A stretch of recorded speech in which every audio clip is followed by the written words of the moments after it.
Here's another one that I've seen. Perfect perfectly polished speeches where you'll have a character that gives a very long speech without interruption. Other characters are in the scene with them. They don't interrupt the character that's speaking. No one moves. Everything could be taking place in a white void for all we know because there's nothing else happening in the scene. And when that first character finishes speaking completely, saying their whole speech, then another character will say another monologue. That doesn't happen in real life. So, again, it shouldn't happen on the page either.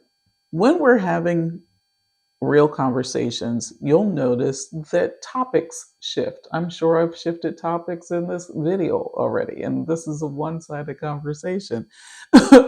But topics shift, people interrupt one another, they talk over one another. And yes, talking over one another is more difficult to do on the page than in other formats, but it is possible to show that. You can show lots of interruptions, and if you'll notice, in real conversations, people will refer back to something that was spoken about earlier. So it's not always linear. This is how you can break up your dialogue on the page so that it feels more authentic. They also use filler words in real conversations, but with filler words, you have to be careful not to use too many because that drags down your dialogue. We're going for authenticity, not complete realism in our dialogue. That's another thing to pay attention to.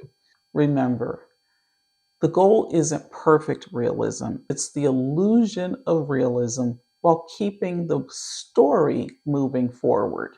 You want to make sure that you're keeping things flowing in your story. The purpose of dialogue, like everything else in your story, is to have a purpose, to have a place, and to move your story forward in some way.